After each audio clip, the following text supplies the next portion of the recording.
esto y organizar a su cabildo. Vemos que en realidad no coincide esto con los hechos, ¿verdad?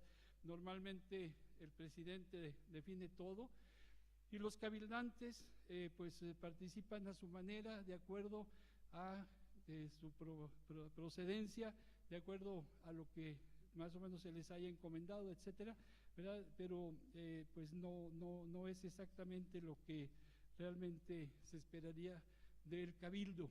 Cabildo viene de la palabra capitulum, que está formado en latín por dos palabras, bueno, una palabra y una terminación, que es caput, la cabeza, y ulum es el diminutivo. Entonces, el cabildo es la cabecita, ¿verdad? O sea, es decir, aquello que le puede ayudar a la cabeza a controlar, ¿verdad? Las cosas, o a dirigir o a enderezar los problemas. El capítulo que pasará después a llamarse cabildo, ¿verdad? Aparece de una manera casi casual, ¿verdad? San Benito, que fue el creador de la primera de las grandes órdenes monásticas, ¿verdad? Monjes que vivían en sus monasterios, había dejado una pequeña ventanita en la que se podría perfilar ahí un control del padre superior del abad. El abad significa papá, ¿verdad? Que muy a menudo podía abusar sobre sus correligionarios, los monjes, ¿verdad? Entonces, sucede en el sur de Francia, en uno de los grandes monasterios benedictinos, que un buen día uno de los padres superiores, ¿verdad? Era un hombre abusivo, ofensivo, que humillaba a los monjes, que se regodeaba en insultarlos, ¿verdad? Y de repente los monjes dicen, pues vamos a citar a Cabildo, ¿verdad? O sea, citan un capítulo. Y entonces se reúnen todos y toman el acuerdo de decirle al padre abad, ya no te aguantamos, no te soportamos, vas ahora a pasar 2 años cuidando a los puercos para que sepas lo que sentimos nosotros en el invierno con la mierda de los puercos, etcétera, y que aprendas verdaderamente cómo se debe uno comportar. Y el capítulo echa abajo a la cabeza, que parecería una contradicción, ¿verdad? Y controlan el poder de los abades. De esta experiencia tan curiosa, tan casual incluso, se empiezan a difundir los cabildos, ¿verdad? Entre los grandes monasterios, sobre todo benedictinos, y de Francia van a pasar a Italia y al norte de España, a la parte de Asturias, con los asturianos. Esto es entonces, digamos, una primer esbozo de un sistema completamente, digamos, dado al poder, ¿verdad? Controlado por un solo hombre, por una persona, ¿verdad? En la que surge el poder, podríamos decir, se oye muy feo, pero el poder popular, o sea, el poder de la gente. Y pues a los 2 años, en ese caso, el abad regresa a ser abad, ¿verdad? Después de haber cuidado puercos durante 2 años, ¿verdad? Es decir, el cabildo tiene un razonamiento y lo que le importa es que funcione el monasterio, ¿verdad? No echar abajo las cuestiones de la institución, sino al contrario, controlar el poder de la cabeza. Y por eso el cabildo es cabecita, ¿verdad? O sea, capitulum, la cabeza pequeña. Esto va a tardar mucho en pasar de los monjes a los civiles, ¿verdad? Y va a pasar de una manera muy, muy curiosa. Los reyes, cuando tenían problemas, los reyes son el poder omnímodo, el poder de un solo hombre, que eso significa monarquía, ¿verdad? O sea, monos, arge, un solo poder, ¿verdad? Ese es el poder absoluto de los reyes, cualquiera de los reyes, ¿verdad? Cuando tenían algunos problemas y alguna comunidad, un pueblo, una pequeña villa los apoyaba, los reyes no tenían más que una forma de agradecer a esa población, y le daban un regalo, un munus. Munus significa regalo o don, ¿verdad? Y le decían: vas a poder tú tener un control, ¿verdad? Siempre que me rindas pleitesía, pero te doy el regalo de una organización. Y entonces esas pequeñas comunidades se constituían en municipios, o sea, el pequeño regalo también. Otra vez estamos hablando de algo, digamos, que se crea precisamente por una necesidad.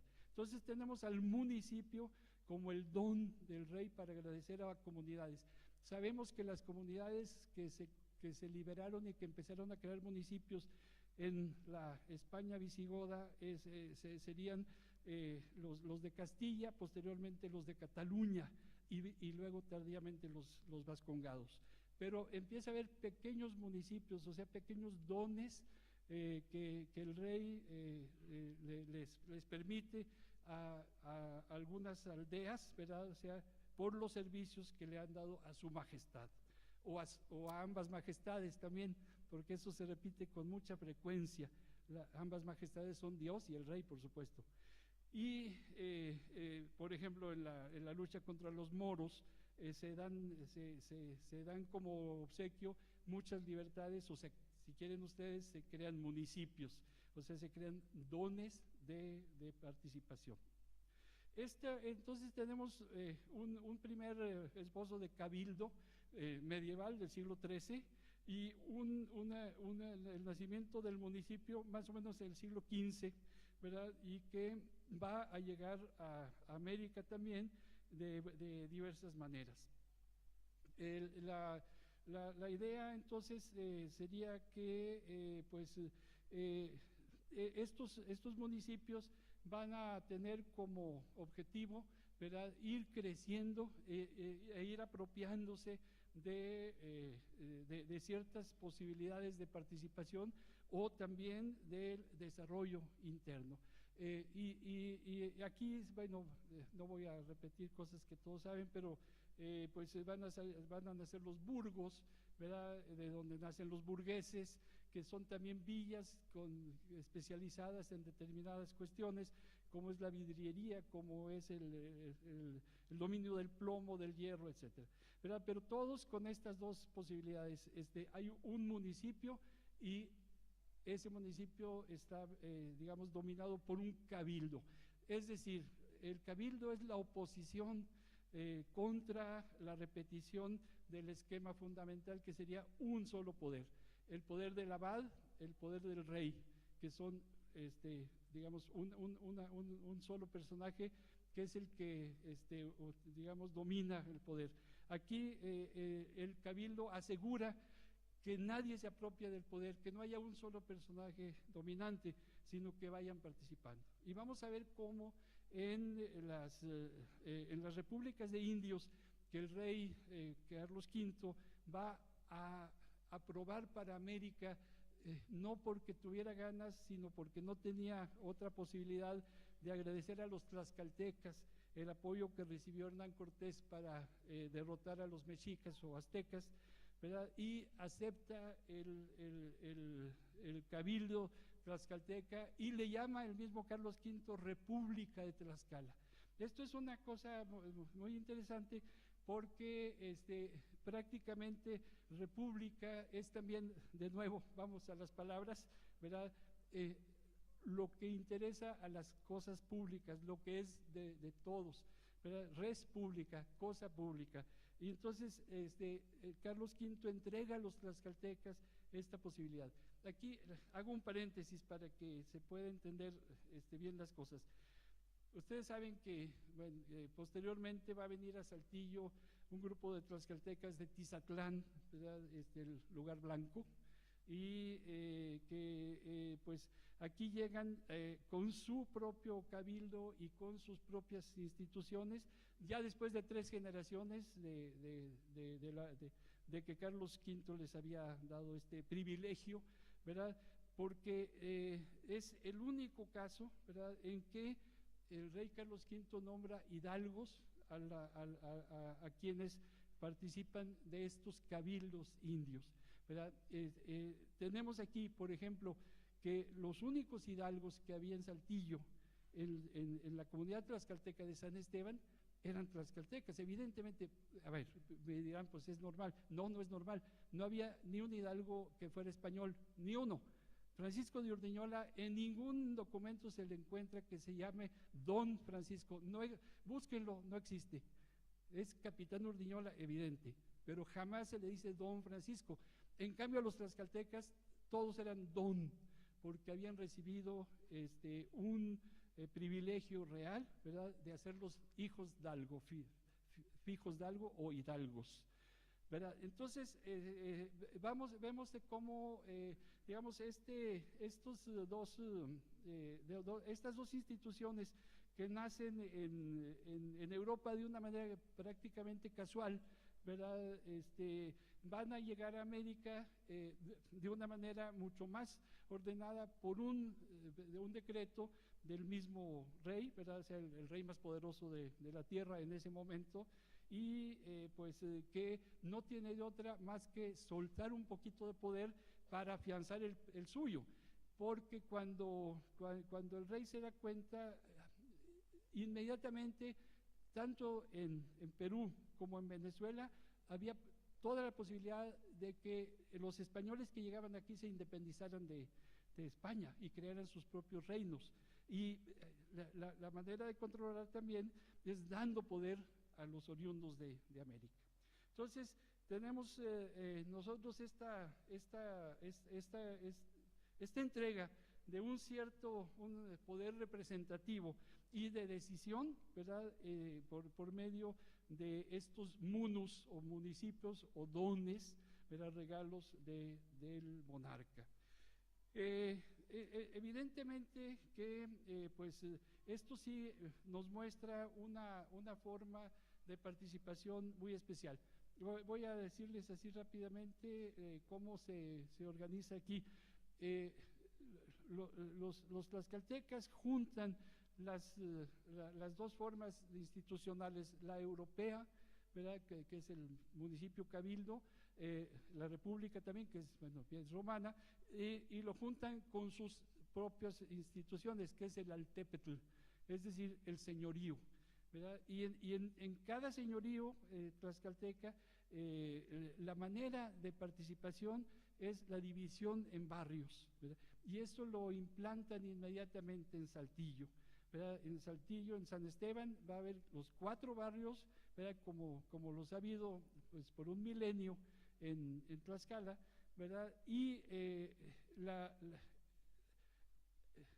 cabeza del cabildo, es decir, el gobernador, ¿verdad?, porque así se llamaba gobernador, no presidente, el gobernador va a ir cambiando anualmente en cada uno de los 4 barrios. Es decir, todos los barrios tienen acceso al poder, al poder de decisión, y en todos participan los cabildos, ¿verdad? Esto pues va a ser como una especie de, digamos, de una predemocracia, ¿verdad? Y sí tenemos en el archivo municipal las elecciones anuales, y las elecciones son por votación. Ustedes dirán, bueno, ¿qué votaban? Pues votaban quién era el señor que iba a estar ahí a la cabeza, quién lo representaría, quién pelearía por ellos. Y bueno, pues salen los nombres y van cambiando anualmente, ¿verdad? Evidentemente que, como en todo, hay unos que son más brillantes que otros, unos más inteligentes, más decididos, más capaces, y pues van a brillar, y algunos otros pasan sin dejar ningún vestigio. Pero esta forma de organización, la combinación del altépetl con el cabildo español, va a darles grandes resultados aquí. ¿verdad? Mucha gente ignora que los tlaxcaltecas, antes de venir a Saltillo, fueron a España, ¿verdad? Casi nadie lo sabe, es muy curioso. Todos dicen que Urdiñola los trajo, no, Urdiñola no trajo a nadie, ellos ya venían solos, ¿verdad? O sea, y fueron a España y se entrevistaron con el rey Carlos V. Esto es insólito, se los digo así claramente, porque dirían, bueno, pues van los indios y los recibe el rey. No, el rey no recibía a nadie. Fray Bartolomé de las Casas, que era un obispo de un enorme prestigio, ¿verdad?, que había escrito ya libros y que había escandalizado a media Europa, tiene que estar sentado en las oficinas externas del rey, ¿verdad?, esperando que le dé una audiencia al obispo de Chiapa. Está 3 meses sentado porque no sabía cuándo lo iba a recibir el rey, ¿verdad? Pero llegan los tlaxcaltecas y el rey lo recibe, y los tlaxcaltecas le dicen, te vamos a ayudar a cambio de esto, ¿verdad? Tierras, ¿verdad? Nobleza, nos vas a respetar nuestras costumbres, vamos a poder andar a caballo, vamos a poder portar armas españolas, ¿verdad? Vamos a decidir nosotros mismos cómo nos organizamos. Esto es una cosa bien interesante, ¿verdad?, que casi no se ha trabajado porque, digamos, nos indica esa extraordinaria capacidad que tuvieron los tlaxcaltecas, primero los tlaxcaltecas de Tlaxcala y luego los de Saltillo. Porque una cosa muy interesante que sucede es que los de Saltillo no solamente conservan sus digamos, privilegios, sino que los expanden, ¿verdad? Y vamos a ver que ellos juegan con sus privilegios, ¿verdad? Y se venden, bueno, espero que no tomen a mal esa palabra, se venden y bien vendidos, es decir, negocian, ¿verdad? Por ejemplo, los jesuitas de Parras no pueden penetrar, no logran avanzar en nada, llaman tlaxcaltecas de Saltillo. Los tlaxcaltecas de Saltillo dicen, sí, vamos a cambio de, ¿verdad?, tierras, agua, dinero, ¿verdad?, bueyes, aperos de labranza, ¿verdad? Y entonces van 4 o 6 tlaxcaltecas, después van otras familias. Lo mismo sucede con Nuevo León, bueno, no el Nuevo Reino de León, ¿verdad?, con Guadalupe, después con Boca de Leones, y en Monclova, y en Nadadores, en San Buenaventura, etc. Es decir, los tlaxcaltecas van a poder trasladar sus privilegios y van a ir creando los cabildos en todo el noreste. De lo que tenemos así certeza es que cuando menos 14 cabildos son exitosos, ¿verdad? De aquí hasta Nava y luego San Antonio, Texas, y hay una incursión incluso en Nuevo México. Es decir que el cabildo tlaxcalteca había funcionado, ¿verdad? Esto pues es una forma, digamos, que se dio por las circunstancias que vivieron los tlaxcaltecas, pero mucha gente no es tlaxcalteca, ¿verdad? Bueno, la mayoría. Entonces, esta gente que no pertenece a esta etnia, ni habla su lengua, que es el náhuatl, ¿verdad?, y que los tlaxcaltecas van a conservar durante 250 años, en Saltillo la lengua franca, la lengua en la que se entendía la gente era el náhuatl, no es en español, ¿verdad? O sea, los curas predicaban en náhuatl, en la parroquia, ¿verdad? Los ricos de Saltillo hablaban náhuatl, ¿verdad? Ambrosio de Cepeda era uno de los famosos, ¿verdad? Pero los ricos tenían que hablar. El obispo de Guadalajara vino varias veces y en una ocasión reprobó al cura de Saltillo porque no hablaba náhuatl y decía, tienes que hablar en la lengua de ellos, ¿verdad? Es decir, incluso imponen su cultura sobre la cultura hispana, ¿verdad? Bueno, esto es una cosa, pero les repito, ¿qué hacer con los que no son tlaxcaltecas? Bueno, no era muy fácil meterse con ellos, no era muy fácil, digamos, mezclarse, ¿verdad? O sea, casarse con tlaxcaltecas, hombres o mujeres, ¿verdad?, para pertenecer al pueblo y recibir sus privilegios, ¿verdad? Entonces se va a crear una alternativa, ¿verdad?, que sería el pueblo de indios, ¿verdad? Y el pueblo de indios es una institución que nada más existe en el norte de México. No existe en ninguna otra parte, ¿verdad? Nada más en el norte de México. Y surge precisamente de las misiones, ¿verdad? O sea, las misiones o los misioneros tienen una labor, tratan de conquistar pues, las almas de los indios, o los cuerpos también, como dice Michel Foucault, que sería más creíble, ¿verdad? Es decir, el dominio de los indígenas, y pues llega el momento en que en una generación de indios cristianizados, de indios nómadas, como serían los cuechales, bobos arigames, o los nopos, o los alazapas, etcétera, ¿verdad? Exigen ya una participación. Y entonces se crea el pueblo de indios, con un gobernador indio, ¿verdad? Y con, ¿cómo se llama? Con un cabildo indio también. Es decir, repiten lo que venía de España, lo que venía de Tlaxcala, y luego lo de San Esteban de la Nueva Tlaxcala en Saltillo, lo repiten y lo recrean dentro de sus propias capacidades. Les pongo un ejemplo, ¿verdad? O sea, pues en nadadores, ¿verdad? Hay un grupo indígena, los cuechales, o quetzales, o cotzales, son varios los nombres que se les dan, ¿verdad? El cuechal es el más claro, que pues tienen un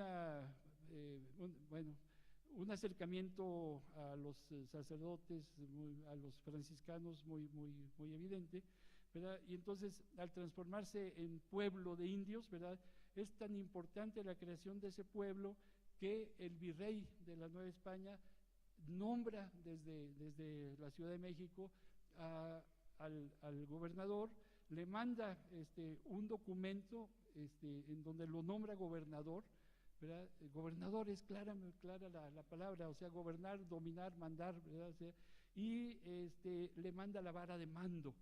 Esta vara de mando, bueno, nosotros no tenemos mucha experiencia porque se dejaron de usar. Todavía en el norte de México se usa la vara de mando, los yaquis la tienen, los tarahumaras la tienen, los tepehuanos en Durango la tienen, los mexicaneros también la tienen.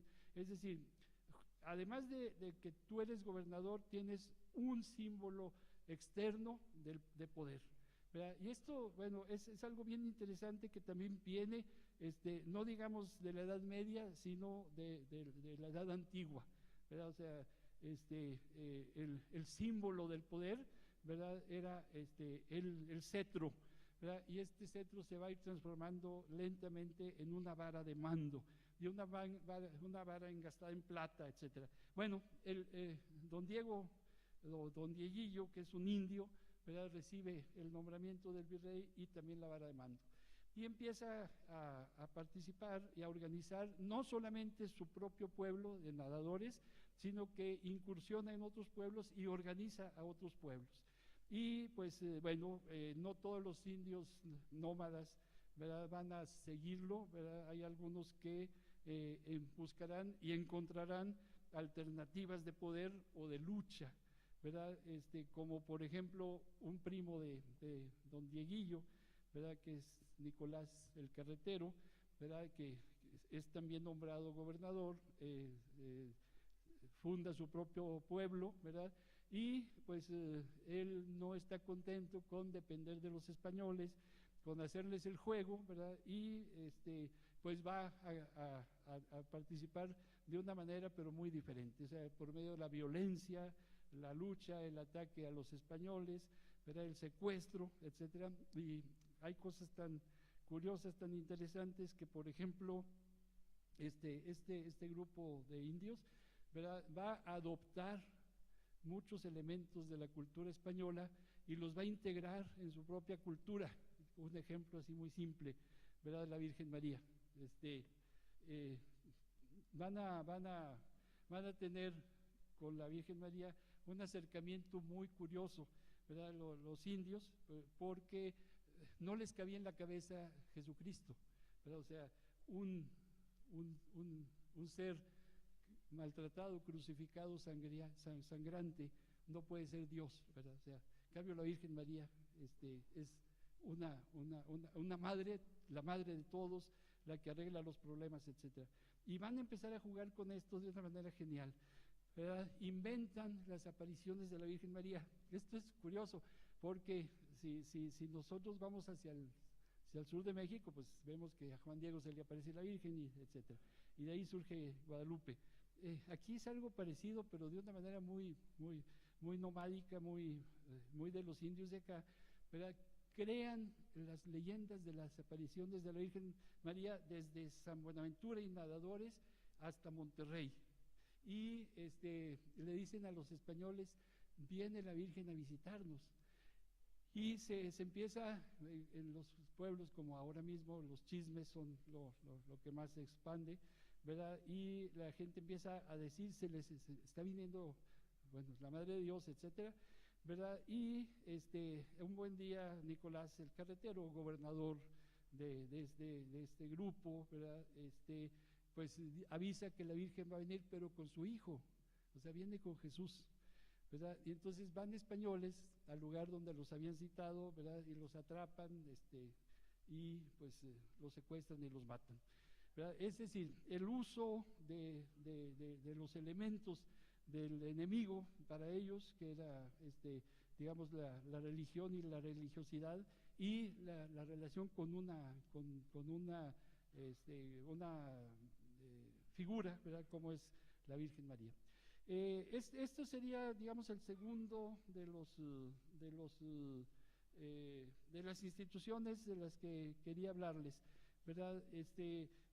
La tercera sería una institución muy especial, que también va a surgir. Eso no es nada más norteño. Los otros que les enuncié sí son norteños y muy de acá de Coahuila, Nuevo Reino de León, un poquito la Nueva Vizcaya. Pero la otra forma de participación que rompe también muchísimos digamos moldes muy opresivos, ¿verdad? Que es el poder omnímodo del rey o del virrey, su representante, ¿verdad? Sería otra basada en la religión cristiana. Pues aquí pues la participación es muy interesante, es por medio de la cofradía, ¿verdad? Una cofradía es una organización que se hace alrededor de un santo, o de una virgen, o de un Cristo determinado. Puede ser el Santo Cristo aquí en Saltillo, puede ser nuestro Padre Jesús en Mazapil, o puede ser el Santísimo Sacramento, etcétera. O sea, eso es en cuanto a Jesucristo, pero vírgenes, pues sabemos que hay 15 o 20 vírgenes, ¿verdad? Es la misma, la Madre de Jesús, pero con denominaciones diferentes, y pues otros santos, ¿verdad? Y la cofradía es una institución muy noble, ¿verdad? Que precisamente por tratarse de algo religioso es casi imperceptible e imparable, ¿verdad? Organizarse alrededor de una imagen, ¿verdad? Es lo más sencillo que existe. Hagan de cuenta que es un club vamos a juntarnos aquí los que queremos salvar a Zapalinamé, y nos vamos a llamar Profauna, y de hoy en adelante vamos a luchar, ¿verdad? Ese es más o menos, ¿verdad? Aquí sería quienes quieren pertenecer a la Cofradía del Santísimo Sacramento, de la Virgen de los Remedios, o bien de San Caralampio, etcétera. O sea, bueno, y pues la gente se anota, ¿verdad? Y empiezan a participar. Es algo muy curioso, porque aparentemente dirían ustedes, bueno, es el dominio de la iglesia sobre los indios. Una vez más los meten dentro de sus categorías, así. Es evidente que sí, digo, eso no hay ni siquiera discusión. La iglesia tiene muchas formas sutiles o muchas externas o evidentes de dominio, pero en estas también la gente mete su propio interés. Les diría que, por ejemplo, en Saltillo llega a haber cofradías de esclavos negros. Bueno, un esclavo, tal y como lo definen los documentos que hay en el Archivo Municipal de Saltillo, ni siquiera es un ser humano, ¿verdad? Se les define como semovientes en los documentos, como semovientes, o sea, como animales. Y en algunos documentos se les pone como muebles. Tengo una esclava de nombre Guadalupe en forma de mueble que se lo cedo a mi hija fulana tal para su servicio, ¿verdad? O sea, entonces un esclavo aparentemente no tiene nada que hacer frente al poder absoluto, ¿verdad? Puesto que su propio cuerpo pertenece a un tercero, que es su amo, el que pagó por él. Pero bueno, en la cofradía, ¿verdad? Participan esclavos, ¿verdad? Y la iglesia no los puede detener, al contrario, los alienta, porque la forma de control, digamos, por medio de la participación dentro de una institución, ¿verdad? Que sería la cofradía, es, bueno, los esclavos negros, en vez de huir, en vez de levantarse, en vez de ser agresivos, aquí están mucho más controlados, ¿verdad? Y bueno, tenemos una cofradía de negros en Saltillo, cuando menos una cofradía de negros en Parras, ¿verdad? O sea, esclavos participando a su manera, haciendo fiestas, haciendo desfiles, haciendo danzas, comidas, ¿verdad? Y eligiendo algunas de sus, digamos,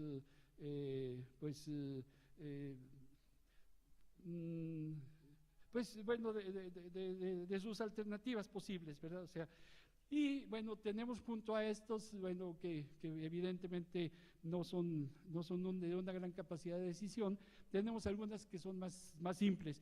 La que descubrimos recientemente es una cofradía de puros hombres, la cofradía del Santísimo Sacramento en San Buenaventura, ¿verdad? Tal vez sea la cofradía más antigua de todo Coahuila que todavía existe y que sigue moviéndose. Ahora son puras mujeres, pero inicialmente eran nada más varones, y era la cofradía más poderosa que había en todo el norte, ¿verdad?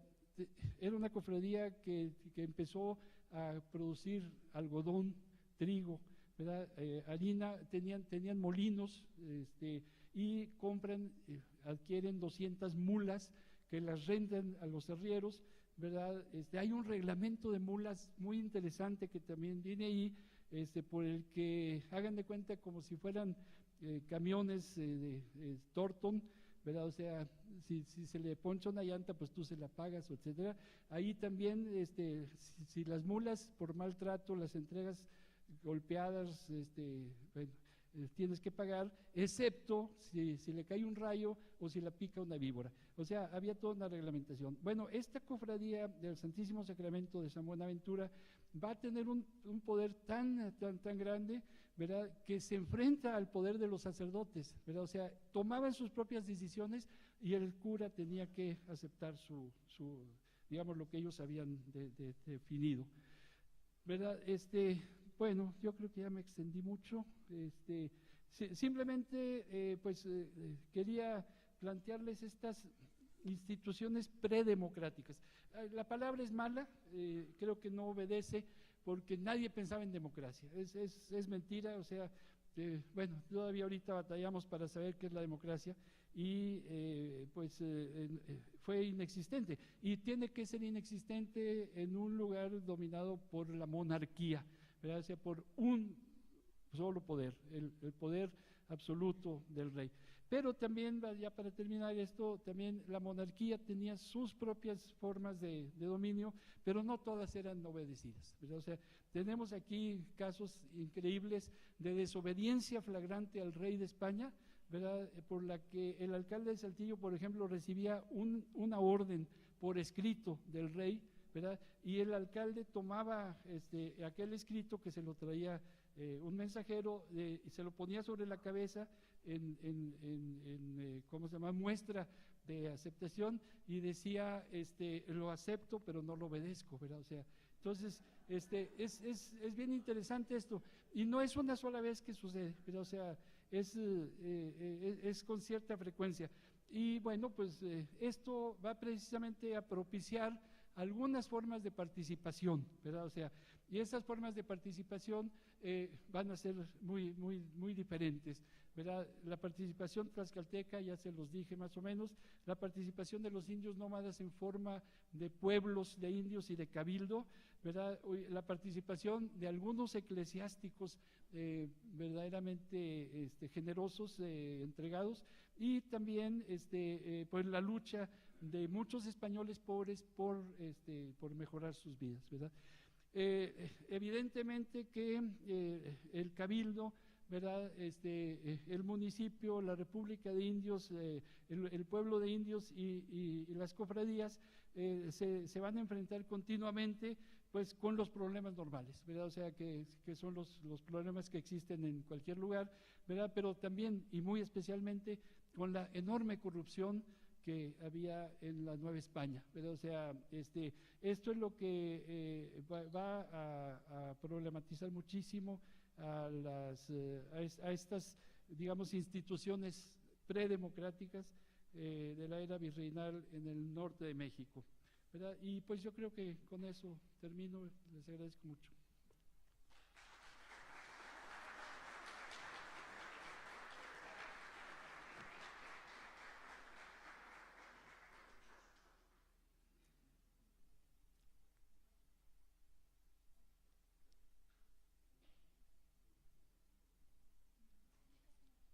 ¿Cómo?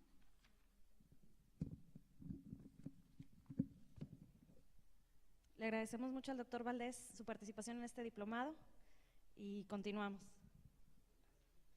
¿Preguntas? Sí hay, claro que hay.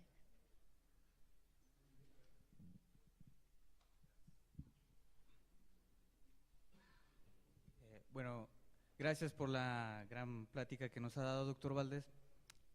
Y ayer el doctor Ugalde nos hablaba un poquito del concepto de democracia, ¿no? Que es muy ambivalente, si es libertad, si son los votos. A mí me gustaría preguntarle a usted si la democracia pues es la de los votos o es la que integra al pueblo a la participación. ¿Y por qué lo digo esto? Porque ahora resulta que Estados Unidos es el país más demócrata. Cuando México primero abolió la esclavitud, tenemos que en México o en la Nueva España primero se integra a población afroamericana a participación, hay cabildos de nativos, y Estados Unidos, pues ya lo dije, esclavizó a la población afroamericana mucho tiempo, exterminó a los nativos y pues invade territorios casi sin permiso. Entonces, bueno, y México abolió la esclavitud primero. Entonces, ahora resulta que un país es más demócrata que otro. Pero bueno, esa sería mi pregunta. O sea, ¿cuál es la verdadera democracia? ¿La que integra a la población a la participación o la de los votos?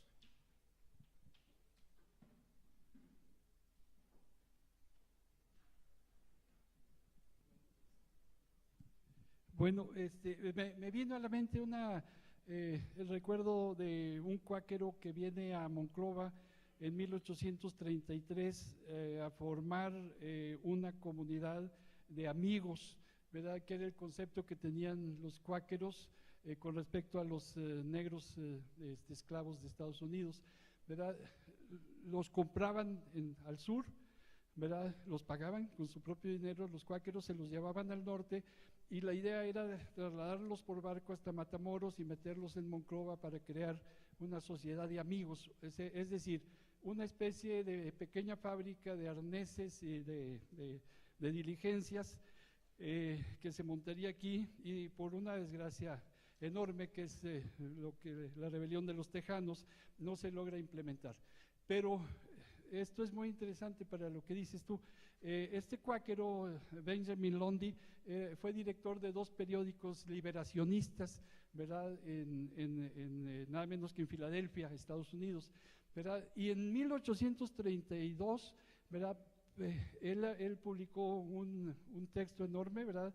En donde pensaba que la única democracia era la participación de todos es todos, ¿verdad? Porque recuerden ustedes que la democracia es de los hombres, igualito que en Grecia, igualito que en Estados Unidos, igual que en México. Muy tardíamente las mujeres pueden votar, pero las mujeres es un elemento, ¿verdad? Hay otros más problemáticos, que son los indios y los negros, evidentemente. Pues Benjamin Lundy proponía en 1832 que todos los seres humanos mayores de edad podrían votar. ¿verdad? Indios y negros comprendidos, por supuesto que las mujeres, ¿verdad? Esta idea la trae a Monclova, ¿verdad? Tiene muy malas experiencias Monclova, después trata de hacerlo en el Nuevo Santander, en Tamaulipas, ¿verdad? Y también fracasa y se tiene que retirar, ¿verdad? Acerca de lo que tú decías también hay otra cosa que me parece interesante. Cuando nuestro padre de la patria abolió la esclavitud, ¿verdad? 1811, bueno, 1011, hay simplemente un discurso de que en México no habrá esclavos a partir de la independencia y mucha gente se la cree, incluyendo a los negros de Estados Unidos. Y entonces empiezan a llegar huyendo un buen número de negros y llegan, bueno, algunas poblaciones, pero entre otras a Saltillo. Y vienen cherifes hasta Saltillo, esto hay documentación, no crean que estoy inventando algo. Hay documentación, ¿verdad? Y llegan, exigen que el negro ¿verdad? Se les regrese porque es propiedad de un amo norteamericano. Y el alcalde de Saltillo, con mucha valentía, dice, no, todos los que llegan aquí son libres, entonces estos señores negros ya son libres. Esto sucede cuando menos en unos 9 casos que yo ya he encontrado. Entonces sí, para que vean cómo la democracia es algo como una ola que va y viene, ¿verdad? Y que tiene muchas aristas, muchos aspectos que había que ver. Pero de que ha habido gente buena, bueno, estos alcaldes de Saltillo, no sé si por el odio a los tejanos, que se portaron muy mal, o simplemente por creerle al padre de la patria, ¿verdad? O sea, pero no sueltan a los negros. Nada más hay un caso que sí lo hacen en la hacienda de Hornos, cuando digamos, se encierra a un grupo de negros en un vagón de ferrocarril y se les envía a Paso del Norte, ¿verdad? Para que se reintegren a los Estados Unidos. Pero ahí se debió también a otras circunstancias. No sé si respondí o a lo mejor me desvié de lo que me preguntabas.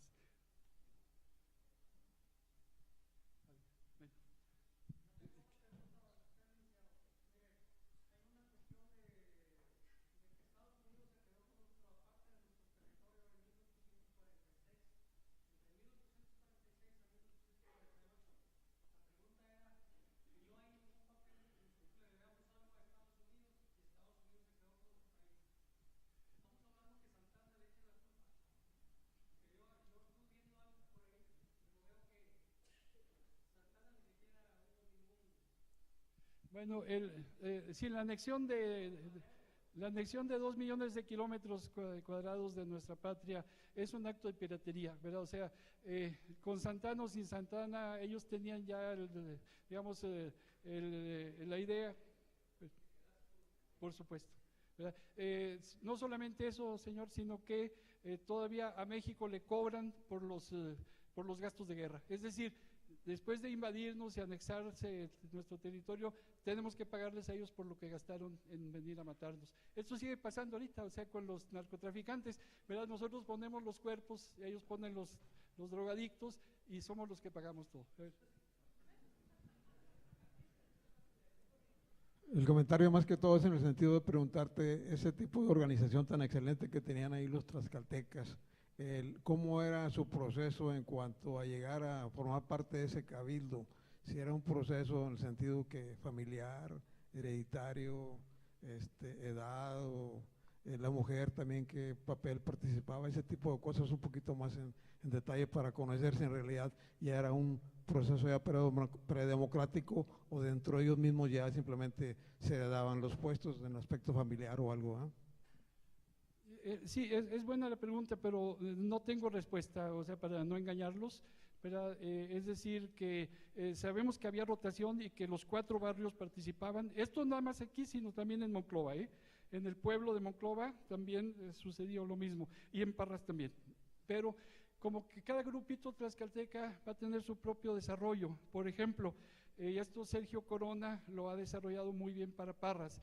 Los tlaxcaltecas, el Cabildo Tlaxcalteca de Parras se enfrenta a los marqueses de Aguayo y lucha contra ellos, y lucha contra los jesuitas. Y ahorita que se habla tanto de la vitivinicultura, ¿verdad? Los tlaxcaltecas también producían vino, ¿verdad? O sea, es decir, tienen un desarrollo extraordinario en el campo de la economía. Los de Monclova, el pueblo, por ejemplo, lo que sabemos, y esto es muy interesante, es que varios gobernadores no vivían en la capital de la Nueva Extremadura, o sea, no vivían en Monclova, vivían en el pueblo tlaxcalteca.